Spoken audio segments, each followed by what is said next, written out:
On this morning, history trembled. For the first time in American history, a sitting president would step down.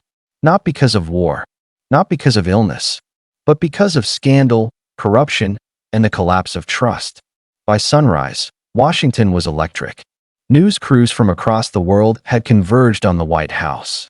Everyone knew the moment was coming, but no one had seen it before. Inside, Richard Nixon, the 37th President of the United States, was awake early.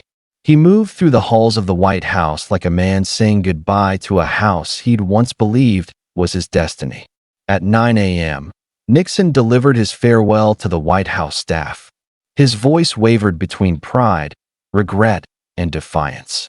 He quoted Theodore Roosevelt. He spoke of family, and he tried to remind them of his victories: China, the Soviet Union, ending U.S. combat in Vietnam. But behind every word hung the shadow of Watergate. Some staffers cried.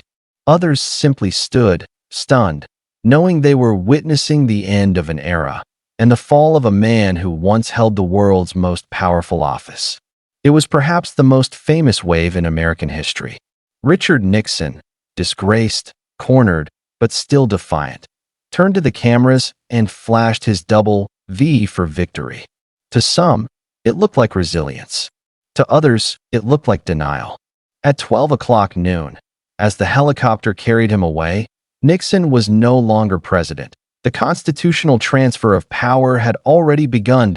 In a nation rattled by corruption and scandal, the new president, Gerald Ford, stood ready to steady the ship.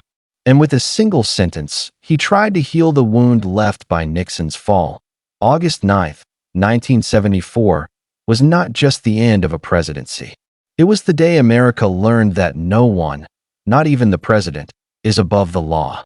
And as Nixon's helicopter disappeared into the sky, so too did an era of trust, leaving behind a scar and a lesson the nation would never forget.